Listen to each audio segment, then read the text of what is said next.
bate kalbin ko. Gaya ko marasil ka putera janjabatu malawayano mina mera. Balle serana tararamalu ojitati esa toko sauda komera. Nabbale rajrenyi malake akkachalu tanggagari manappa urmara. Adarananda gatirapako manavai unode biar kake fera. Mulle gair mati malaketi iriyotan rasa mamira. Bela amam nasati levale natin tolle ure rakina dire bamera.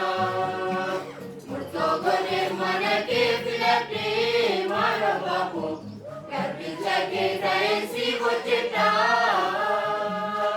Kati samana kerom tujalu nabdalera apa kunda nasirul fata. Rafanya tamana keti di seneme ola boye na bene garamko. Anisene akandaramu biar mati wayo nagalapate kalbinko. Gaye ko marasil ka putera janjabatu malawayano mina mera. Balle serana tararamalu ojitati esa toko sauda komera. Nabbale rajrenyi malake akkachalu tanggagari manappa urmara.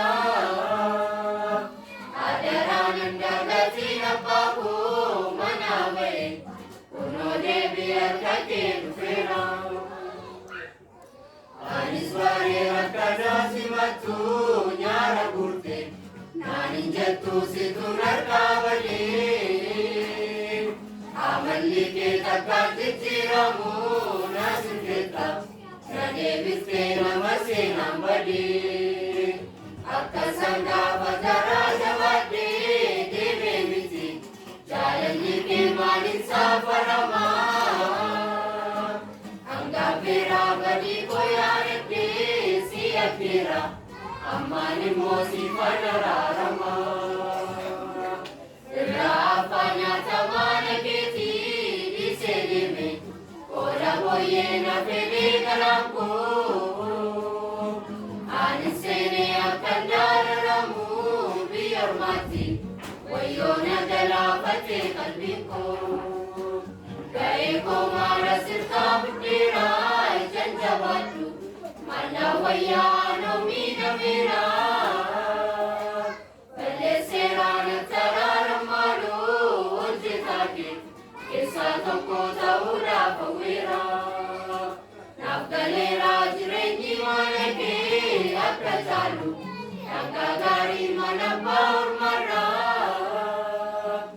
Adarananda gatirapako manavai unode biar kake fera.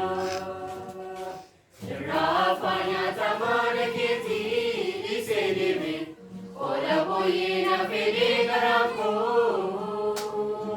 Anisene akandaramu biar mati wayo nagalapate kalbinko.